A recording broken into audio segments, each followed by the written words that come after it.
நாட்டு மக்களுக்கோ நற்செய்தி. நத்தமை புலமை கற்றவருக்கு ஒரு நல்ல வாய்ப்பு. நமது மன்னர் செண்பக பாண்டியருக்கு ஒரு பெரும் பிரச்சனையிலே பெருத்த சந்தேகம் ஏற்பட்டுள்ளது. அதை உடனடியாக தீர்த்து வைப்போருக்கு 1000 பொற்காசுகள் நன்கொடையாக வழங்கப்படும். சந்தேகத்தை நிவர்த்திக்கும் திறமை உள்ளவர்கள் விவரத்தை கூறி வேந்தரிடம் பரிசை பெறலாம். இது அரச கட்டளை. பரிசு தொகை எவ்வளவு? 1000 பொற்காசுகள். ஐயோ, 1000 பாத்திருக்கீங்களா? கேள்விப்பட்டதே இல்லையே. ஆமா, அரசனுடைய சந்தேகம் என்ன? அதை என்னால தீர்த்து வைக்க முடியுமா? உங்களுக்கு அதனாச்சும் விவரம் தெரியுமா? அது தெரிந்தால் அந்த பரிசு தொகையை நானே அடைந்து விடுவேனே. சிரிப்பு. 1000 பொற்காசு கட்டா சும்மா விட்டுருவீங்களா? அதானே, அது தெரிஞ்சா நீ ஏன் இவ்வளவு உயரத்துல தண்டோரா போட்டுட்டு இருக்கிற? பரிசு தொகை எவ்வளவு?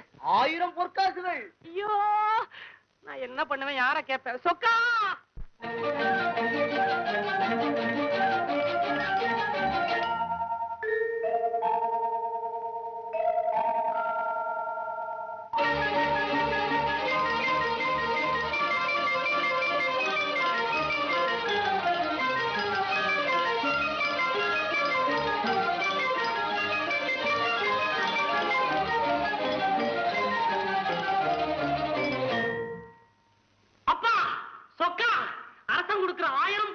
எனக்கே கிடைக்கிற மாதிரி அருள் புரிய மாட்டியா?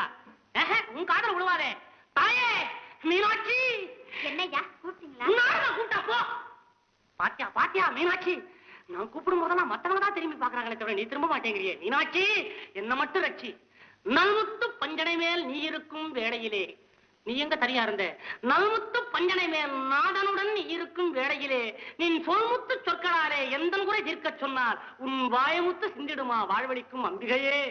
ஐயோ ஐயோ ஐயோ, ஒரு காசா 2 காசா 1000 பொண்ணாச்சே, 1000 பொண்ணாச்சே. இந்த நேரம் பார்த்து நமக்கு பாட்டு எழுத வரல. ஆமா, என் சந்தேகத்தையே சீக்கிரத்துக்கு வழியை காணும். நான் எப்படி அரசு சந்தேகத்தை தீர்த்து வைப்பேன்? எனக்கு இல்ல வேற எவரோ வச்சுட்டு போயிட போறோம்.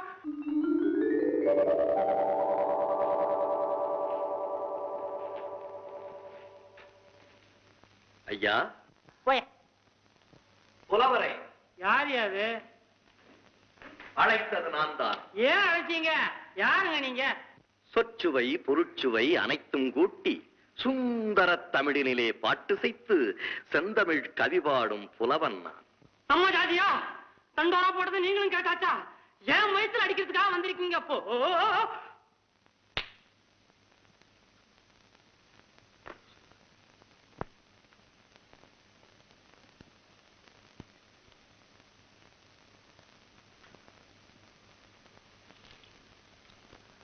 நீங்க வசதி உள்ள புலவர் மாதிரி தெரியுது. ஏன் நீர் என்ன விட்டானே அனல் மூச்சு, அதுல இருந்தே தெரியலையா என் நிலைமை? வேகுதுங்க உள்ள.